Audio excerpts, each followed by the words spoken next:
มหาการุณิโกนาโถตถาคตภควานบุตตาปัจเจกพุทธอรหันตบุริสัตวะภารัตรัตนาบุริสัตวะบาบาสาเหบดรเบียอัมเบกานะโมพุทธายะนะโมธัมมายะนะโมสังฆายะเจพิมสังเกโชดังสุขีสุขนัมลาชังโชบาโดดะนีกับโซจิดังเกจินโซเกเปสุนัมกีโดลาพินสีสังเกตุปาโชสิมเจนนัมกีสัมปานะโลเจจิตาจิตาวะเสสงทุตมงเทกไปโชกีโคโลคุณโดโสตายาถาคติคติปราคติปราสังคติภูริสวาอุมมานิเปมนะโมบงสือติกามุนิฟะอามิโทโฟกราบถวายความเคารพพระอาจารย์ดรพระมหาจัญญาสุทธิยานุเจ้าอาวาสวัดพุทธปัญญาที่เคารพอย่างสูงกราบถวายความเคารพท่านพระอาจารย์ดรพระมหานรินทร์นรินทร์โทที่กรุณามาเปิดรายการให้นะครับแล้วก็เดี๋ยวคงต้องมาปิดรายการด้วยเราก็ขอโอกาสครูบาอาจารย์เพื่อนสาธมิกผู้ร่วมประพฤติธรรมประพฤติพรหมจรรย์ทุกท่านขอเจริญพรญาติโยมชาววัดพุทธปัญญาอีกครั้งหนึ่งสำหรับอาตมาในช่วงค่ำคืนในวันนี้นะครับหลังจากที่อาตมาภาพนั้นก็ได้พูดไปในช่วงบ่ายในส่วนของธรรมะวันอาทิตย์ในเรื่องเกี่ยวกับมหายานนะครับแล้วก็วันนี้ก็คิดว่ายังอยู่ในประเด็นเรื่องมหายานอยู่เดี๋ยวก็มาคุยกันต่อนะครับขณะเดียวกันก็ขอเจริญพรไปยังญาติโยมชาววัดประสาทนิกรหรือพื้นที่อื่นนะที่เข้ามาติดตามประเด็นที่จะพูดต่อจากช่วงบ่ายเนี่ยช่วงบ่ายเป็นการพูดเรื่องลักษณะทั่วไปนะของพุทธศาสนาแบบมหายานเราก็พูดถึงเหตุการณ์ของพระพุทธศาสนาในไต้หวันอัปเดตสถานการณ์เท่าที่พอทราบจากข้อมูลบางส่วนนะครับเหตุการณ์ที่ค่อนข้างจะใกล้อยู่กับปัจจุบันอยู่นะครับ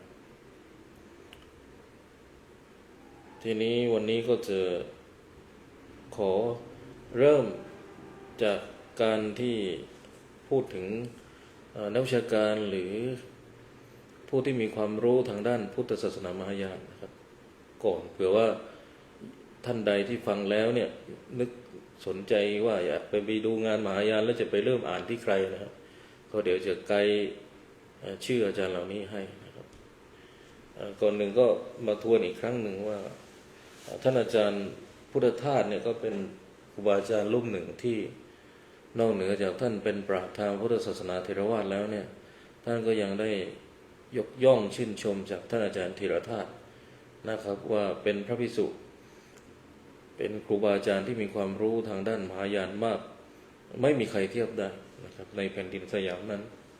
ท่านเป็นหนึ่งในตองอูขณะเดียวกันสถาบันนรันทานวนรันทานะครับก็ได้ยกย่องท่านอาจารย์พุทธทาสเป็นดังนาคราชุนนะครับนาคราชุนก็เป็น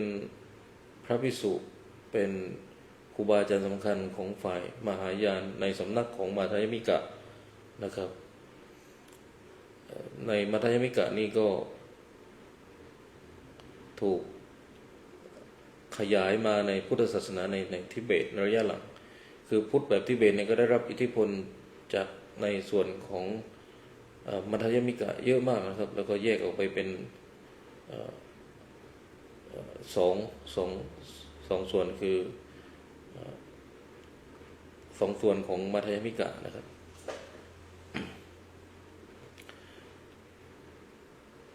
นิกายที่ได้รับอิทธิพลจากฝ่ายของ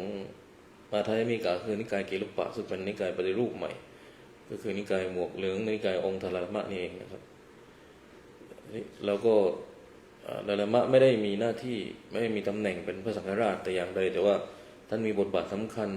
หลายอย่างในส่วนของการก่อร่างสร้างตัวในรัฐบาลพระทิเบตแล้วก็การ ผลักดันเรื่องให้สามเณรีเนี่ยได้เรียนพระปริยัติธรรมนะครับแล้วก็สามเณรีได้ถ้าเรียนจบแล้วก็ได้วุฒิไม่ต่างจากพระภิกษุที่เรียนพระปริยัติธรรมจนจบระดับสูงนะครับนั่นก็คือถ้าเป็นฝ่ายเกลุกถ้าเป็นพระภิกษุเนี่ยก็จะเรียกว่าเกเชนะครับแต่ถ้าเป็นสามเณรีก็เรียกว่าเกชิมานะครับถ้าเป็นพระก็เกเชเป็นสามเณรีก็เกชิมานะครับทีนี้อันนี้ก็เป็นเรื่องที่เพิ่งทำแล้วเพิ่งเกิดขึ้นในรัฐบาลพลัดถิ่นทิเบตโดยสมัยขององค์ทรมะยังเป็น Head of State อยู่ในเวลานั้นแต่ว่าตอนนี้ท่านไม่ได้มีตำแหน่งตรงนี้แล้วนะครับแล้วก็มีนันนารีเกิดขึ้นนะครับในเมืองธรรมศาลาสองสามวัดนะที่เป็นเกลุกแล้วก็ข้างล่างอีกที่เป็นยิมปะนะครับเป็นกาจูลงมาอีกนะครับอันนี้ก็เป็น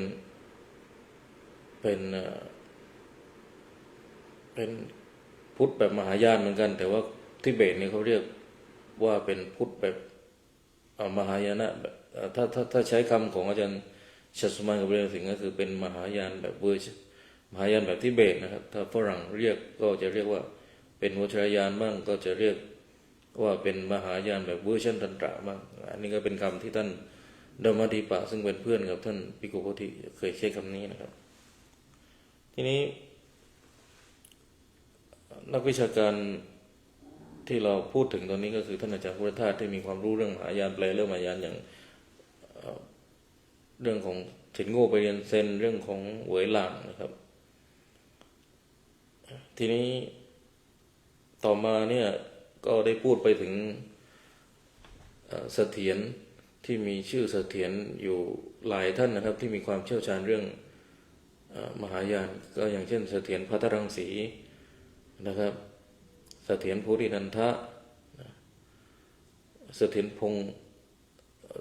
วรรณบกท่านไม่ได้เก่งเรื่องมหายานแต่ว่าเก่งเรื่องพระไตรปิฎกนะครับเรื่องแต่ว่าในยุคนั้นมันมีประมาณเนี้ยคือหนึ่งเสถียรโพธินันทะเสถียรภัทรรังสีเสถีย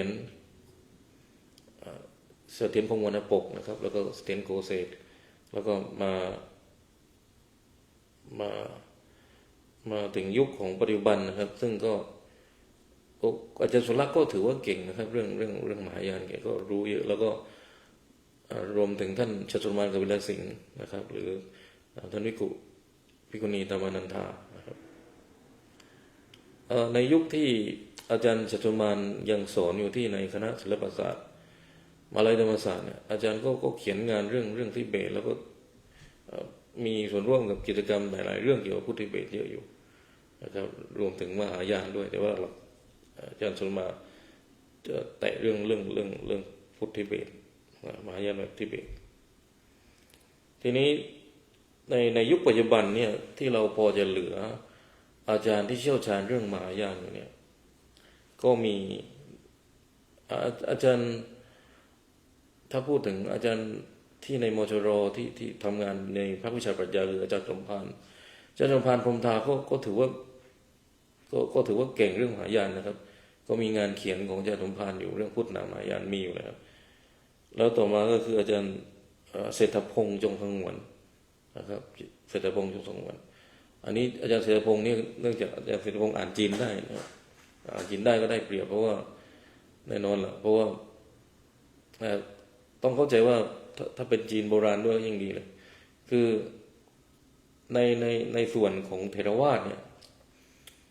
ย้อนไปอีกหลายปีนะย้อนหลังไปเนี่ยประเทศศรีลังกาเนี่ยเป็นศูนย์รวมของการศึกษาพุทธเถรวาทนะครับถ้าเราดูนักปราชญ์จากหลายๆท่านนะที่ไม่ว่าจะเป็นท่านสิริมังคลาจารย์นะครับที่รจนาคัมภีร์มังคลกติมานีนะครับหรือครูบาอาจารย์สำคัญหลายท่านในพม่าเนี่ยที่เป็นเถรวาทเนี่ยนะครับก็มาเรียนที่ศรีลังกาทีนี้ในศรีลังกาเนี่ยมันจะมีสำนักอยู่3 สำนักใหญ่ๆนะครับนั่นคือเชตวันวิหารแล้วก็มหาวิหารแล้วก็ไพคีรีนะครับ แน่นอนนะพระกิริก็ได้รับอิทธิพลจากทางมหายานแล้วก็มีความเกี่ยวข้องกับภาษาสันสกฤตหลายส่วนนะครับเพราะฉะนั้นเวลาเราพูดถึงเถรวาทเนี่ยสกุลพื้นที่ศึกษาพื้นที่เรียนในทางวิชาการเนี่ยเป็น academic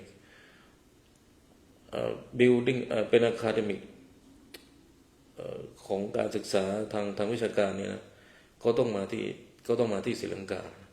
ณเวลานี้เองเนี่ยก็ยังต้องพูดว่าศรีลังกาก็ยังมีความก้าวหน้าทางวิชาการพระพุทธศาสนามากนะครับตำรับตำราที่เขียนเป็นภาษาอังกฤษเนี่ยพระศรีลังกาเนี่ยมีงานภาษาอังกฤษเยอะนะครับอาตมาพยายามจะนึกถึงครูบาอาจารย์ที่มีมิติทางภาวนาด้วยแล้วมิติทางวิชาการที่เชี่ยวชาญเรื่องพระสูตรด้วยคือศรีลังกาเขาได้ชื่อว่าเชี่ยวชาญพระสูตรในฝ่ายเถรวาทนะครับพม่าเนี่ยเชี่ยวชาญเรื่องกรรมฐานเชี่ยวชาญเรื่องพระวิธรรมนะครับเรื่องพระสูตรนี่ต้องยกให้ศรีลังกาก็นึกถึงอาจารย์ท่านหนึ่งคือคุณรัตนะนะครับแต่ความน่าสนใจคืออย่างนี้ของท่านคุณรัตนะนะครับคือปกติเวลาเราพูดถึงพระเถรวาทก็ไม่ค่อยจะมีปฏิสัมพันธ์กับทางฝ่ายมหายานนะครับหมายถึงปฏิสัมพันธ์ในแง่ของการไปศึกษาธรรมะไปแลกเปลี่ยนนะครับยกเว้นท่านภิกขุโพธินะครับท่านภิกขุโพธิก็ได้ข่าวว่าอยู่วัดมหายานแต่ว่าทำงานเถรวาทนะครับอย่างนี้เป็นต้นแต่ว่าในมิติของพุทธแบบเถรวาทมิติทางวัฒนธรรมเนี่ยไม่ค่อยได้เกี่ยวข้องมหายานในแง่ของการไปศึกษาไปเรียนรู้นะถ้าไปรับซองไปได้รับนิมนต์ไปสวดวัดมหายานแล้วรับซองมาไม่อยากจะพูดว่าไปเกี่ยวข้องในฐานะการศึกษานะอันนี้ไม่อยากนับว่ามีความเกี่ยวข้องกันนะการเกี่ยวข้องกันในระหว่างครูบาอาจารย์ของฝ่ายเถรวาทกับมหายานเนี่ยมันควรจะเกี่ยวข้องกันในฐานะไปแลกเปลี่ยนเรียนรู้ศึกษากันนะครับอย่างยกตัวอย่างคือท่านอาจารย์พุทธทาสยกตัวอย่างคือเสถียรโพธินันทะเสถียรโพธินันทะเนี่ยเป็นทั้งมหาปริญญาฝ่ายเถรวาทบวชเถรวาทนะครับแล้วก็ไปอยู่ในประเทศญี่ปุ่นแล้วก็เรียนมหายานในญี่ปุ่นอย่างนี้เป็นต้นนะครับอันเนี้ยจะเรียกว่ามีความสัมพันธ์ที่ควรจะเป็นอย่างนี้นะครับหรืองานท่านอาจารย์พุทธทาสท่านแปลเรื่องหวยหลางเรื่องเซนอันนี้มีความเกี่ยวข้องต่อกันในทางที่สร้างสรรค์ในทางที่เป็นประโยชน์ต่อพระพุทธศาสนานะครับหรืออาจารย์สุลักษณ์ศิวลักษณ์เนี่ยก็มีโอกาสได้ไปอ่านงานแปลงานนะทำงานร่วมกับพระฝ่ายมหายานนะครับอย่างนี้เป็นต้นอันเนี้ยก็เป็นมิติที่น่าสนใจแล้วก็ควรจะเกิดขึ้นอย่างนี้เยอะขึ้นนะครับต่อมาก็คืออาจารย์สุมาลีมหานรงค์ชัยนะครับขอย้อนกลับไปประเด็นเรื่องเถรวาทนี่คือเถรวาทเนี่ยตอนนี้เราเข้าใจแล้วว่าศูนย์กลางการศึกษาพุทธศาสนาเถรวาทเนี่ยที่มันเป็นอะคาเดมิกเนี่ยณทุกวันนี้ก็ยังอยู่ในศรีลังกามหาลัย2 มหาลัย3 มหาลัยที่ดังๆที่เป็นเกษณียา University ก็เป็นมหาลัยหนึ่งนะครับหรืออีก2 มหาลัยขออภัยจำชื่อไม่ได้ที่ผลิตพระศรีลังกาให้เป็นพระนักวิชาการเก่งมากก็ยังอยู่ที่ศรีลังกาใช่ไหมครับทีนี้ของไทยเราเนี่ยก็เราก็มามอง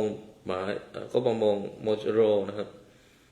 หรือมหาวิทยาลัยมหาจุฬาลงกรณราชวิทยาลัยรวมถึงมหามกุฏราชวิทยาลัยซึ่งก็เป็นความคาดหวังนะของคณะสงฆ์ของพระพุทธศาสนาว่าจะเป็นสถาบันที่ผลิตงานหรือสร้างคนให้เป็นนักวิชาการเพื่อที่จะเข้าไปศึกษาเนี่ยหลักความรู้คำสอนทางพุทธศาสนารวมถึง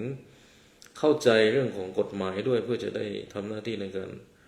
ปกป้องมิทักษ์พุทธศาสนาอย่างถูกต้องอย่างมีหลักมีเกณฑ์มีทักษะ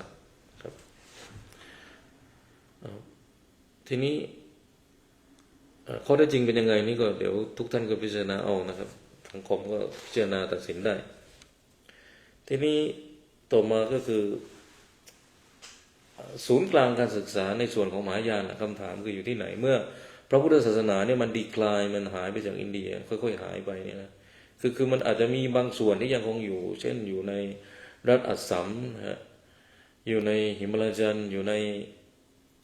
พุทธคยาบางส่วนแต่ว่าที่จะอยู่แบบเข้มแข็งมี academic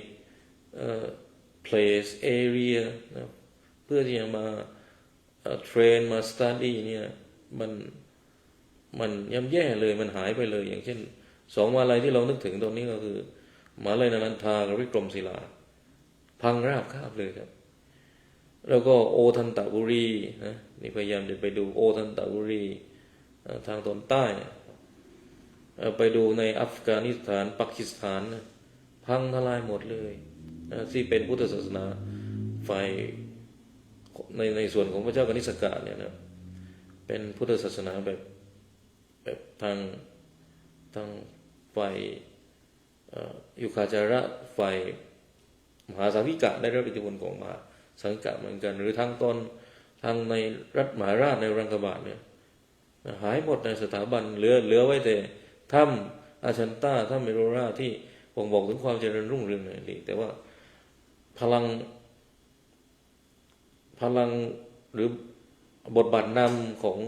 องพุทธศาสนาที่มีต่อสังคมอินเดียเนี่ยหายไปเลยมีแต่ฮินดูครับทุกวันนี้อย่างระบบเรื่องวรรณะเนี่ยก็ยังมีอิทธิพลอยู่ในสังคมอินเดียมากนะครับอันนี้มันก็ชี้ชัดว่าคติแบบฮินดูเนี่ยมีอิทธิพลมากเหมือนในเมืองไทยตอนนี้เราก็ยังมี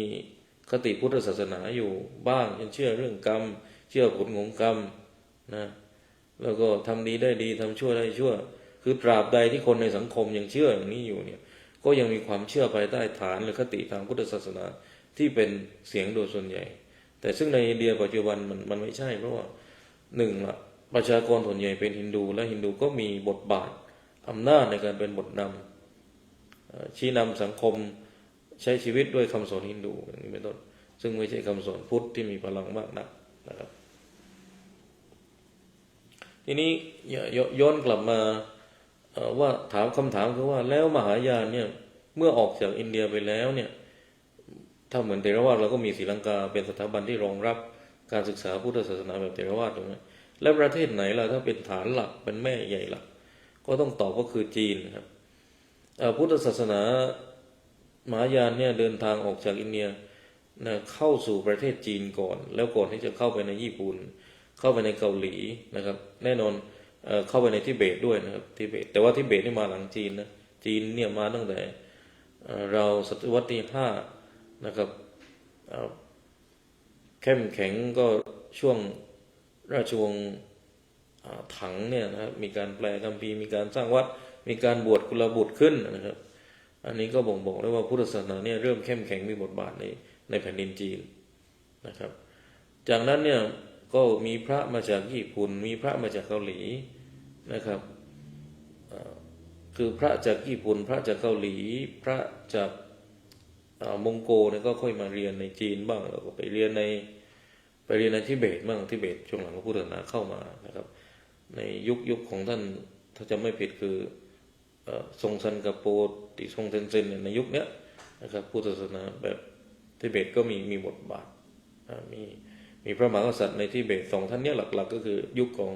พระเจ้าทรงเซนกาโปกับติชงเทนเซนนะครับที่ทำหน้าที่ในการผลักดันสถาปนาพุทธศาสนาให้เข้มแข็งขึ้นในประเทศทิเบตนะครับทีนี้เอาเป็นว่าอะคาเดมิกทั้งในเรื่องของพื้นที่ในการฝึกฝนภาวนาก็จะมีอยู่2ประเทศหลักๆนะครับที่เป็นมหายันเก่าเป็นกลุ่มพี่ใหญ่เป็นกลุ่มครูบาอาจารย์นั่นก็คือประเทศจีนนะครับเรามีวัดอะไรนะที่ใหญ่ๆคือวัดไปมาซื่อนะครับหรือไปมาซื่อหรือวัดม้าขาวนะครับแล้วก็มีวัดม้าขาวก็ถือว่าเป็นวัดของพระถังซัมจั๋งนะครับไปมาซื่อแล้วก็มีวัดเซาหลินนะครับเซาหลินก็มีท่านพระภูริธัมมะหรือพระภูริธัมมะตักโมนะครับท่านก็ ฝึกฝนวิชาเพื่อให้ร่างกายแข็งแรงแล้วก็ไปนั่งสมาธินะครับพุทธศาสนาแบบท่านคือพุทธศาสนาแบบสายฉานนะครับคือสายดายานะจากประเทศอินเดียนะครับซึ่งเป็นสันสกฤตดายานะเป็นสันสกฤตนะครับเข้าไปในจีนก็เป็นฌานเป็นสายสมาธินะครับเป็นสายกรรมฐานฝึกสมาธิกันนะครับอันนี้ที่นึกออกก็มี2 วัดใหญ่ๆจริงๆมันมีมากกว่านี้มันมี5-6นะครับคือในจีนเนี่ยถ้าเป็นสายมหายานเนี่ยครบเซตเลยในยุคแรกๆแล้วก็มีการปฏิรูปทีหลังนะครับในข้อมูลตรงนั้นเนี่ยเดี๋ยวต้องไปค้นมาแล้วก็มาพูดกันให้มันชัดขึ้นในตอนนี้ต้องค่อนข้างจำกัดเตรียมตัวมาน้อยนะครับอันนี้ต้องขอไปด้วยในจีนเองเนี่ยมีครบเลยคือถ้าเหมือนในอินเดียเนี่ยเขามีทั้งในยุคนลันทาใช่ไหมเขามียุคาจระมีจิตมะยุคาจระหรือจิตมะตาสองอันดิกะไวภาสิกะมาทยมิกะในจีนก็มีหมดแล้วในระยะหลังเองเนี่ยจีนก็เริ่มเกิดความคิดเรื่องอะไรขึ้นมาเรื่องของความเรื่องของเพียวแลนนะครับเป็นไปได้ว่าเพียวแลนนี่ได้รับอิทธิพลหรือมีส่วนเกิดขึ้นตั้งแต่ในอินเดียปลายๆแล้วนะครับมันคงมีการแลกเปลี่ยนอะไรบางอย่างระหว่างพุทธในอินเดียกับในจีนในยุคนั้นแหละอย่างที่เราเห็นที่สุดก็คือการเดินทางของพระถังซัมจั๋งนะครับการเดินทางของเสวียนจ้างหรือพระถังซัมจั๋งในสำเนียงแต้จิ๋วหรือก็ก่อนนั้นก็คือท่านฟ้าเหียนนะครับคือในยุคฟ้าเหียนก็มีพุทธศาสนาในจีนแล้วเพียงแต่ว่ามันอาจจะดูไม่เข้มแข็งดูไม่ค่อยจะถูกต้องนักนะครับหรือในยุคเสวียนจ้างเองเนี่ยก่อนที่เสวียนจ้างหรือพระถังซัมจั๋งนะครับจะมาอัญเชิญพระพุทธศาสนามาอัญเชิญพระไตรปิฎกในนาลันทาในประเทศอินเดียเนี่ยเสวียนจ้างเนี่ยก็เรียนมาไม่รู้กี่สำนักแล้วในประเทศจีนนะครับไม่ใช่ว่าเสวียนจ้างไม่รู้พระอะไรไม่รู้เรื่องแล้วก็ค่อยเดินทางเข้ามาในอินเดียจึงได้รู้ว่าพุทธศาสนาไม่ใช่เป็นไปได้ว่าเมื่อเดินทางเข้ามาในอินเดียเนี่ยเข้าไปนาลันทาเนี่ยท่านรู้สันสกฤตตั้งแต่อยู่จีนแล้วท่านรู้สันสกฤตเพียงแต่ว่าท่านไปเพิ่มเติมท่านไปค้นพบอะไรใหม่หรือไปเอาเรื่องของหลักการพระวินัยนะหรือหลักธรรมคำสอนอันที่คิดว่ายังไม่สมบูรณ์เนี่ยเอากลับมาจากอินเดียเข้าสู่จีนเหมือนเดิมแต่ไม่ได้หมายความว่าณเวลานั้นพุทธศาสนามันไม่มีในจีนหรือไม่มีการเรียนการสอนพุทธศาสนาไม่นะเพียงแต่ว่ามันสั่นคลอนมันอาจจะไม่สเตเบิลซึ่งเหตุการณ์นี้ก็เกิดขึ้นถ้าเราเทียบในฝ่ายเถรวาทเองเนี่ยก็เกิดขึ้นถ้าเราพอจำได้ว่าในศรีลังกาเองเนี่ยใช่ไหมครับก็ได้รับประสบกับปัญหาว่าพุทธศาสนาเนี่ยใช่ไหมเจอปัญหาเยอะมากไม่สามารถบวชกุลบุตรได้เลยเนี่ยมีแต่สามเณรอย่างนี้เป็นต้นทีนี้ในยุคของพระเจ้าอยู่หัวบรมโกศเนี่ยเราก็ทางอยุธยาเนี่ยก็ส่งพระครูบาอาจารย์ไปสอนในศรีลังกาเพื่อค้ำชูหรือรักษาหรือสถาปนาพุทธศาสนาให้เข้มแข็งขึ้นในประเทศศรีลังกานะครับซึ่งมันก็จะมีการช่วยกันอย่างนี้นะประเทศไหนอ่อนก็ประเทศนั้นก็จะเข้าไปช่วยนะครับแล้วที่สำคัญเนี่ยตอนอาตมาไปที่อันนี้เป็นข้อมูลที่อาจจะไม่ตรงมหายนโดยตรงนะแต่เป็นข้อมูลที่อาตมาทึ่งมากก็เลยถามว่าพระที่ไปช่วยที่ศรีลังกาในสมัยพระเจ้าอยู่หัวบรมโกศเนี่ยในสมัยยุคอยุธยาเนี่ยคำถามคือเขาสื่อสารด้วยภาษาอะไรแน่นอนไม่ใช่ภาษาอังกฤษอะคำตอบที่อาตมาได้จากนักประวัติศาสตร์ที่เขาสอนอยู่ที่สอนหรือมีบทบาทในการบรรยายเป็นไกด์อะไรอย่างเงี้ยอยู่ที่วัดในอยุธยาเนี่ยนะครับเขาก็พูดว่าพระไทยเนี่ยคุยกับพระสิงห์าด้วยภาษาบาลีเลยนะครับเพราะฉะนั้นภาษาบาลีที่เรียนกันศึกษากันในยุคอยุธยาเนี่ยคือภาษาบาลีที่พูดกันได้ไม่ใช่ภาษาบาลีที่เอาไว้อ่านเอาไว้เขียนเอาไว้ท่องแค่นั้นแต่เขาพูดกันเลยพูดมันเหมือนพูดภาษาอังกฤษเนี่ยนะครับเหมือนในขณะเดียวกันถ้าหลายท่านดูหนังท่านเสวียนจ้างมหาบุรุษพุทธานุภาพตอนเสวียนจ้างเดินเข้าไปในวัดเลนาลันทาเนี่ยก็ไปพบกับอาจารย์ใหญ่ใช่ไหมตอนนี้นึกชื่อไม่ได้แล้วท่านไว้หนวดยาวมากนะ เสวียนจ้างก็พูดภาษาสันสกฤตเลยใช่ไหมก็แสดงว่าอย่างเรารู้แล้วว่าถ้าอ่านประวัติถ้าหลายท่านอ่านประวัติศึกษาประวัติเสวียนจ้างเนี่ยหรือพระถังซัมจั๋งเนี่ยท่านมีความรู้เรื่องสันสกฤตอยู่แล้วในขณะที่อยู่ประเทศจีนนี่แหละครับไม่ใช่เพิ่งไปเรียนในนาลันทาในอินเดียไม่ใช่ถ้าอาจจะไปเรียนเพิ่มจริงแต่ว่าหมายถึงว่าท่านรู้อยู่แล้วระดับหนึ่งนะครับศึกษามาเต็มเหนียวแล้วเหมือนกันนะครับทีนี้ท่านก็อันนี้ก็เป็นตัวอย่างว่าพระในฝ่ายมหายานสื่อสารกันด้วยสันสกฤตถ้าถอยหลังมหายานในยุคแบบมาสังกัดก็น่าสนใจไปใหญ่เพราะว่าอาตมาเพิ่งไปค้นพบเจอมาว่ามาสังกัดที่หลายคนตั้งข้อสงสัยว่าเป็นที่มาของการเกิดขึ้นของมหายานเนี่ยนะซึ่งนักวิชาการก็ถกกันอยู่ตามภาษานักวิชาการว่าบางคนก็บอกว่ามหาสังกัดไม่ได้มีส่วนในการทำให้เกิดมหายานนะครับในขณะเดียวกัน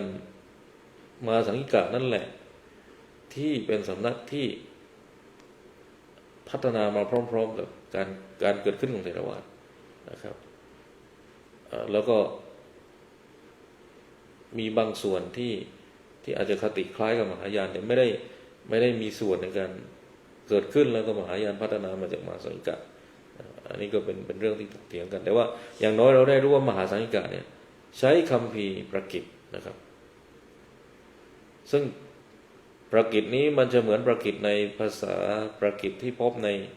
บทสวดของเชนหรือไม่เนี่ยอาตมาไม่มีเวลายังไม่ได้ค้นต่อนะครับยังไม่ได้ค้นต่อคือประกิตในภาษาในศาสนาเชนเนี่ยนะท่านไปอ่านบทสวดของเชนนะโมอรหันตานัมนะโมสัตตานัมนะโมครุปชายานัมนะโมอุปชายานัมเนี่ยนะครับประมาณเนี้ยเนี่ยเป็นภาษาสันสกฤตขอไปเป็นภาษาประกิตนะคล้ายๆกับเราเลยนะนะโมอรหันตานัมนะโมสัตตานัมนะโมครุอุปชายานัมแต่เป็นประกิตนะไม่ใช่เป็นบาลีแต่บาลีเนี่ยก็มีส่วนผสมกลับไปกลับมาระหว่างประกิตสันสกฤตนะใครศึกษาเรื่องทางภาษานี่ก็ต้องฝากให้เป็นงานของพวกที่เรียนเรื่องภาษาเรื่องลิงควิสติกแล้วนะอาตมาไม่มีความรู้ตรงนี้แต่อย่างน้อยเนี่ยภาษาที่ใช้บันทึกคัมภีร์ทางพุทธศาสนาณวันนี้ที่เรารู้เนี่ยไม่ได้มีแค่ภาษาบาลีประเด็นอยู่ตรงนั้นนะครับแล้วก็ไม่ได้มีแค่ภาษาสันสกฤตด้วยนะแล้วเถรวาทที่ส่วนหนึ่งที่เป็นเถรวาทซึ่งเป็นเถรวาทที่ถูกบันทึกด้วยภาษาสันสกฤตนั้นไม่ใช่แค่ภาษาบาลีก็คือเถรวาทที่เรียกว่าสรวาสติวาระเนี่ยนะครับซึ่งเป็นเถรวาทในยุคของทวารวดีเนี่ยหลายคนก็สงสัยกันว่ายุคของทวารวดีตรงนครปฐมเนี่ยมันมีข้อมูลบางส่วนที่บ่งบอกเลยว่ามันมีเถรวาทในกลุ่มที่เรียกว่าสรวาสติวาระซึ่งใช้ภาษาสันสกฤตนะครับแล้วสันสกฤตที่ใช้เนี่ยเป็นสันสกฤตแบบไฮบริดสันสกฤตนะครับไม่ใช่ทรัติคอลสันสกฤตเหมือนพวกฮินดูก็ใช้โอมนามาสิวาโอมชานิชานติโอมอะไรทั้งหลายของเขาเนี่ยไม่ใช่สันสกฤตแบบtraditional สันสกฤตไอ้พวกนี้เป็น traditional สันสกฤตแต่ว่าสันสกฤตที่มหายานใช้เนี่ยมันเป็นไฮบริดสันสกฤตนะครับมันไม่เหมือนกันนะครับทีนี้ความน่าสนใจของมหาสังฆิกาอีกก็คือถูกบันทึกด้วยภาษาประกิตนะตอนนี้เราเริ่มรู้แล้วใช่ไหมว่าอย่างน้อยทุกวันนี้มันก็ชี้ชัดอยู่แล้วว่า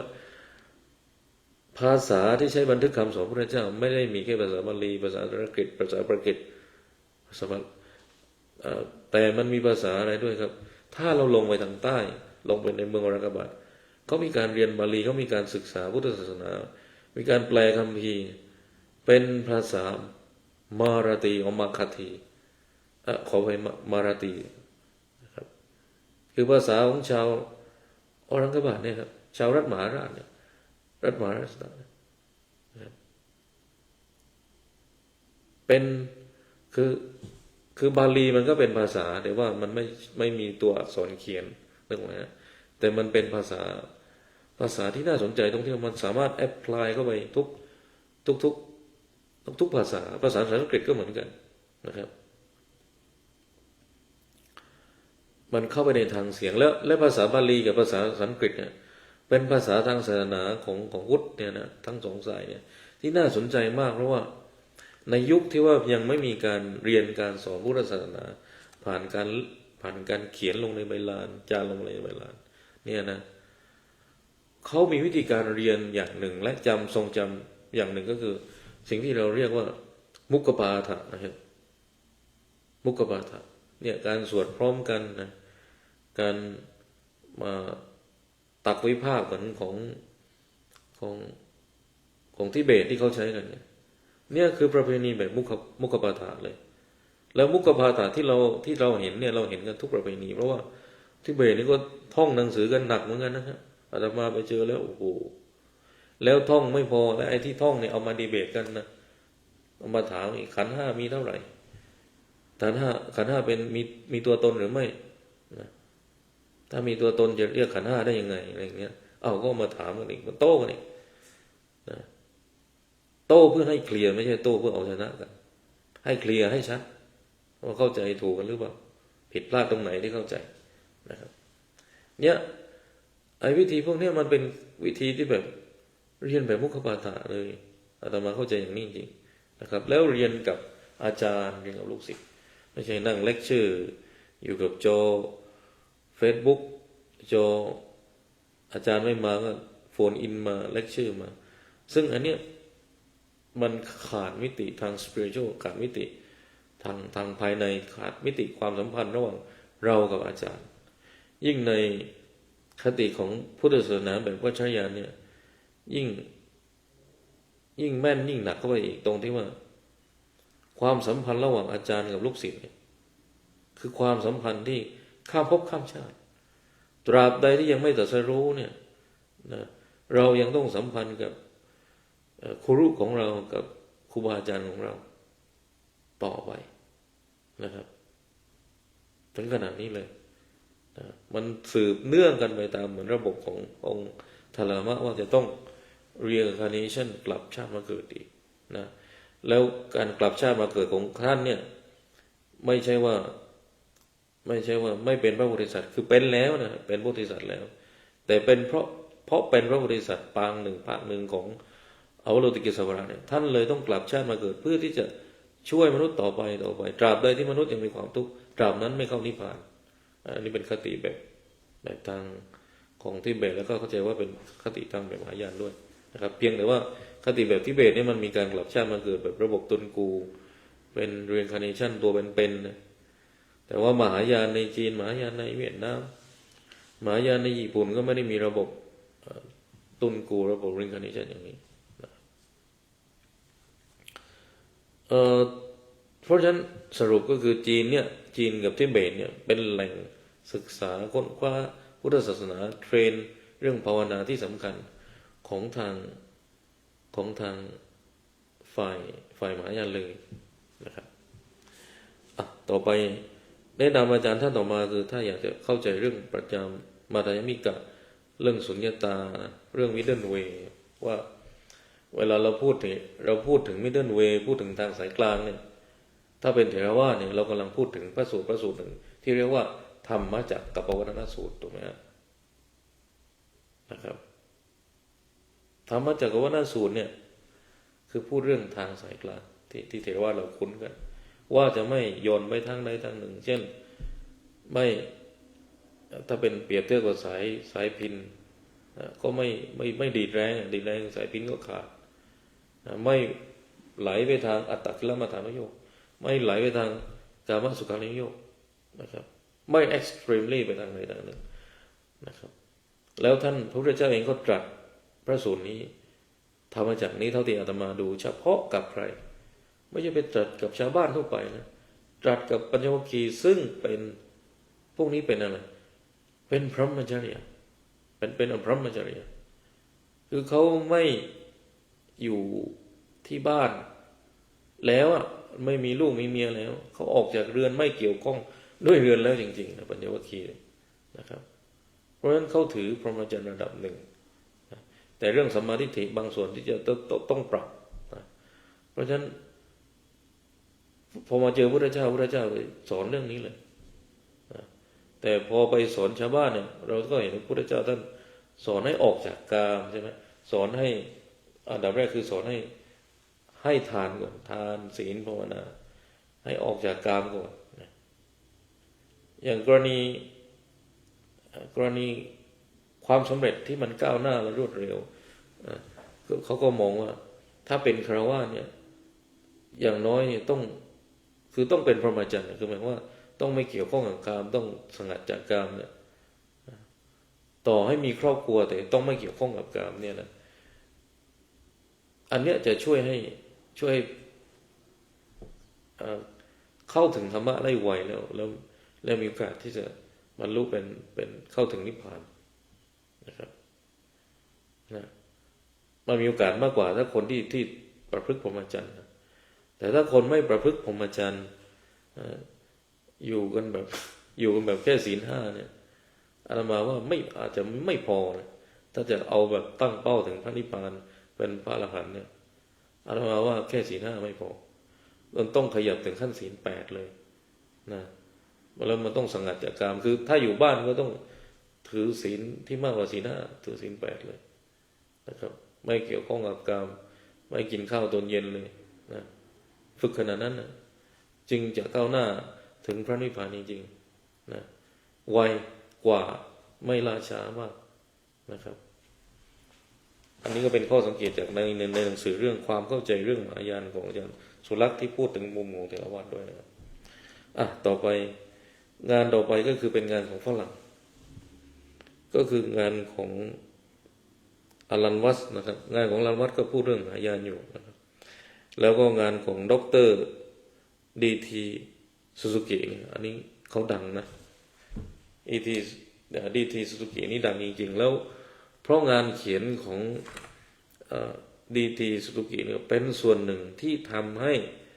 พุทธศาสนาแบบเซนเนี่ยได้รับความนิยมเหมือนวันนี้เวลาเราพูดถึงวัชรยานเนี่ยทำไมฝรั่งเขาแบบตื่นเต้นเหลือเกินเขาสนใจเหลือเกินเป็นเพราะว่าอิทธิพลขององค์ตลามะเป็นเพราะว่าอิทธิพลของโซเคียวริมโพเชนะเป็นเพราะอิทธิพลของเซอร์เตรียมตุงปะที่มาสร้างสถาบันนารุปะที่โคโลราโดเนี่ยในอเมริกาเนี่ยเป็นเพราะมีครูบาอาจารย์หลายคนช่วยกันทำทั้งพระทั้งฆราวาสเลยแล้วควรจะช่วยกันเพราะว่าพระพุทธเจ้าไม่ปรินิพพานตราบเท่าที่พุทธบริษัท4ไม่เข้มแข็งอันนี้คือชี้ชัดเลยว่าพระพุทธเจ้าฝากไว้กับทุกบริษัทนะต้องรอเข้มแข็งก่อนไม่งั้นไม่ปรินิพพานถ้างั้นแค่ตปุสาภริกะเริ่มสนใจพระธรรมไตรแล้วก็พอแค่นี้แล้วก็ค่อยตั้งว่ามันสำคัญมากไม่ต้องมีภิกษุณีอีกแล้วอย่างนี้ก็เป็นเรื่องที่พุทธเจ้าไม่ทำอย่างนั้นนะครับเราจะเห็นได้เลยเพราะฉะนั้นก็เป็นเรื่องที่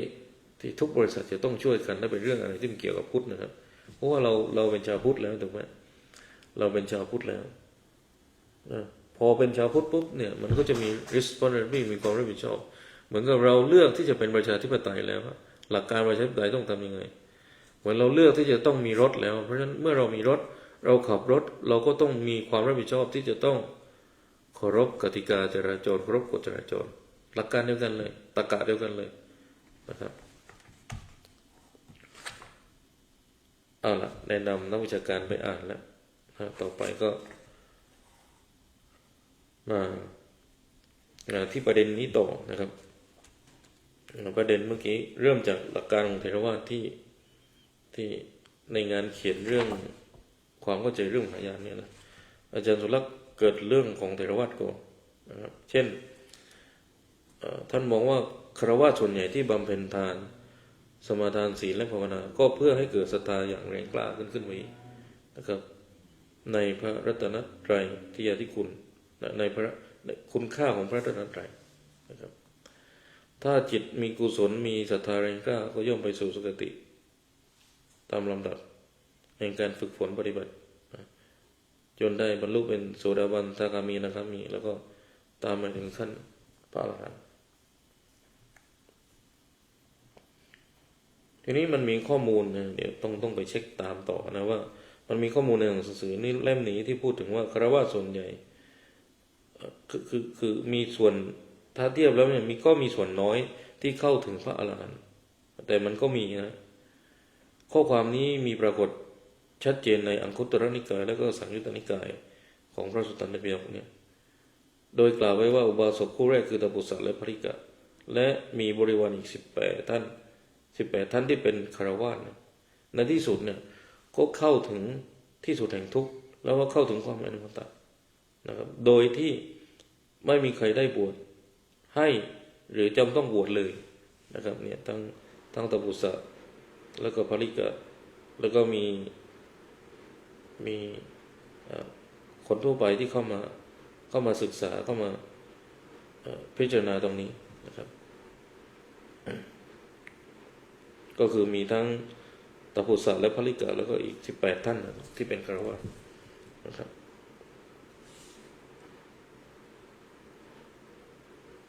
ทีนี้มันมีข้อความที่ปรากฏในมัชฌิมนิกายแห่งพระสุตตันตปิฎกที่มีข้อความว่าจำเพาะ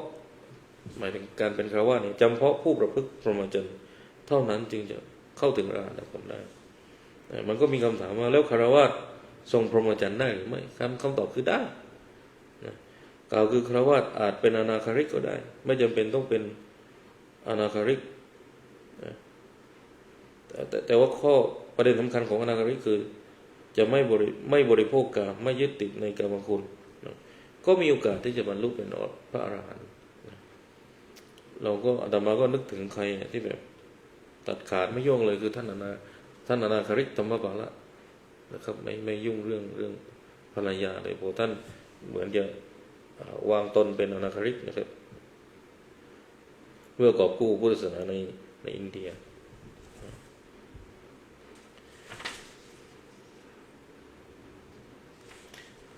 ทีนี้เดี๋ยวมาดูกันต่อ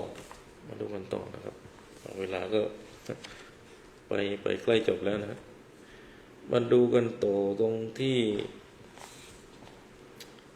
ครูบาอาจารย์ของทางฝ่ายมหายานเมื่อกี้ก็ได้เกินไปบ้างแล้วนะครับคือด้วยความที่มหายานเนี่ยเขาค่อนข้างจะไม่ใช่ค่อนข้างสิมหายานเนี่ยเขามีครูบาอาจารย์ที่แต่งคัมภีร์แล้วก็เขาก็ศรัทธาเคารพครูบาอาจารย์นี่มากอย่างถ้าเราไปดูวัดองค์นาลมะเนี่ยรูปของครูบาอาจารย์นาลันทากว่า100 กว่ารูปเนี่ยติดเต็มฝาผนังเลยแล้วก็มีรูปถังก้าด้วยนะครับทำให้มหายานเนี่ยถูกเรียกตัวเองนะว่าเป็นพวกอาจาริยวาทคือเคารพครูบาอาจารย์ทีนี้ในฝ่ายของเถรวาทเองเนี่ยเราก็เคารพครูบาอาจารย์แต่คัมภีร์ของครูบาอาจารย์แต่ว่าเป็นคัมภีร์ในยุคที่เก่าพอสมควรอย่างเช่นคำสอนของท่านวิสุทธิ์คำสอนของท่านที่แต่งหนังสือเรื่องคัมภีร์วิสุทธิมรรคคือคำสอนของพุทธโฆษาจารย์ในพวกนี้นะครับเถรวาทเราก็ยึดแต่เราว่าเราก็เคารพเพียงแต่อาตมามีความรู้สึกว่าตัวของคำสอนครูบาอาจารย์ของฝ่ายเถรวาทเนี่ยเขาก็ยังมีความยึดโยงกับคำสอนของพระพุทธเจ้าแล้วที่สำคัญที่เราเรียกว่าเถรวาทก็เพราะว่าเรายึดถือปฏิบัติตามหลักการของเถรวาทคือเรายึดมติของพระเถระในสังฆนาครั้งที่ 1ก็คือพระมหากัสสปะว่าจะไม่เพิ่มจะไม่เติมจะไม่ลดนะครับพระวินัย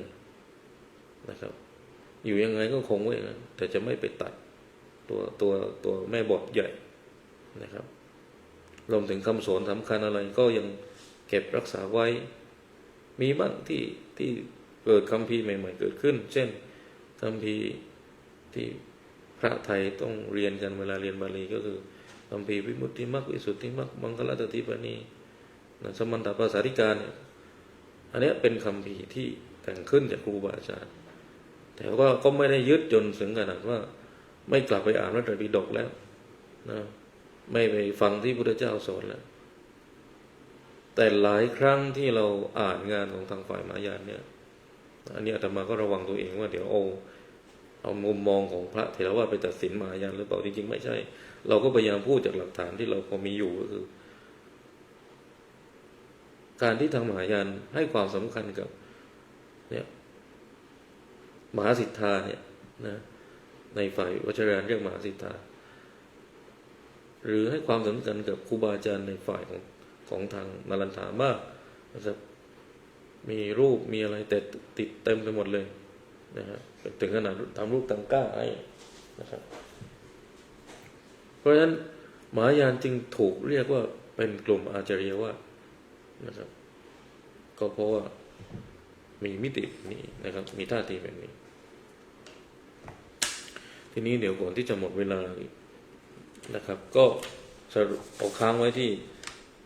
ชื่ออาจารย์ท่านนี้แล้วก็ท่านมีผลงานอะไรบ้างนะครับ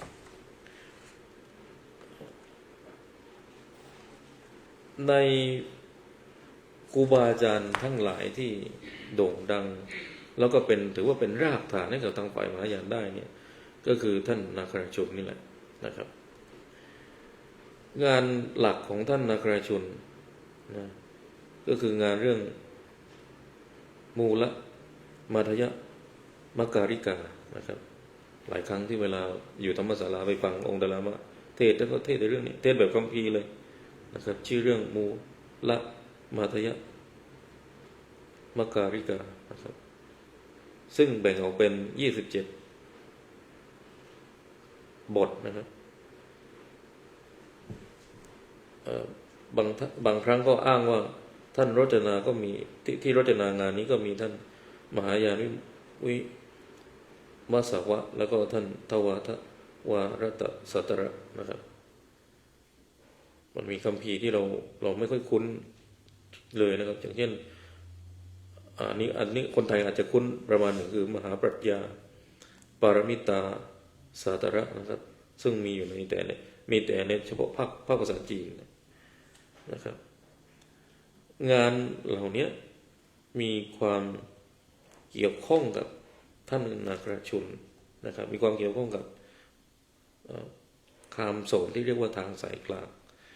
ซึ่งทางสายกลางที่พูดถึงในมัธยมิกายเนี่ยก็เป็นทางสายกลางที่พูดถึงสุญญตานะครับถ้าเราไปดูเนี่ยมันมีแต่คำสอนเรื่องสุญญตาเป็นหลักเลยเรื่องความว่างนะครับค่อนข้างเรามีความต่างกับเวลาเราพูดถึงทางสายกลางในฝ่ายเถรวาทเถรวาทก็พูดถึงธรรมจักรวนาสูตรพูดถึงการไม่สุดโต่งไปในทางอัตตกิลมัฏฐานโยกแล้วก็กามสุขานโยกอย่างนี้เป็นต้นนะครับแล้วในฝ่ายของมหายานเนี่ยโดยเฉพาะฝ่ายเซนเนี่ยนะครับคือพอพูดถึงเซนก็มีปัญหาอีกเพราะว่าถ้ายืนยันจากท่านอาจารย์พุทธทาสอาจารย์พุทธทาสก็มองว่าเซนเนี่ยไม่ใช่ทั้งเถรวาทก็ไม่ใช่ทั้งมหายานนะครับเซนคือเซนนะทีนี้นักวิชาการบางกลุ่มก็มองว่าเซนก็คืออยู่ในขอบข่ายของมหายานเพราะอะไรจึงไปจัดมหายานก็เพราะว่าคติเรื่องโพธิสัตว์ยังมีอยู่ในฝ่ายเซนนะอย่างของหมู่บ้านพราหมณ์เนี่ยแน่นอนว่าไม่มีรูปเจ้าแม่กวนอิมแต่มีคติของทางเจ้าแม่คติของโพธิสัตว์อยู่เพียงแต่ว่ามีการสอนแบบเน้นเถรวาทเยอะเหมือนกันอย่างเช่นในส่วนของสติปัฏฐานสี่นะครับทีนี้ในฝ่ายเซนเนี่ยเขาก็ถือว่า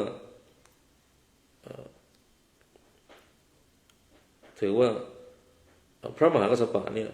เป็นสังฆปริณายกองค์ที่หนึ่งนะครับแล้วก็องค์ที่สองคือพระอานนท์นะครับนั่นเพราะว่าเขารู้สึกขอบคุณพระอานนท์ตรงที่ว่าถ้าไม่มีพระอานนท์เนี่ยก็ไม่ได้รับรู้เรื่องพระสูตรกันเลยนะครับว่าพระพุทธเจ้าเทศสอนอะไรเพราะว่า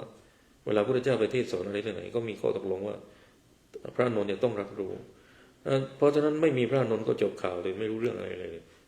ไม่สามารถรับรู้คำสอนได้มาจนถึงยุคนี้นะครับอันนี้คือสิ่งที่ทางเซนเนี่ยนับถือพระมหากัสสปะเพราะว่าเป็นองค์เป็นประธานในการสังฆนาครั้งที่หนึ่งนะถ้าไม่ได้ทำหน้าที่เป็นผู้จัดการเป็นประธานสังฆนาเนี่ยคำสอนก็คงไม่ถึงเรานะครับอันนี้ก็เป็นเรื่องที่เราพอจะสังเกตได้ที่เป็นค่อนข้างจะเฉพาะอยู่พอสมควรในฝ่ายมหายานนะครับเดี๋ยวถ้ามีเวลาก็มาพูดกันต่อวันนี้ก็คงจะฝากไว้แต่เพียงเท่านี้นะครับพูดได้ไว้หลายประเด็นอยู่วันนี้นะครับก็ขออนุโมทนาขอบคุณทุกท่านที่เข้ามาฟังธรรมกันขอเชิญ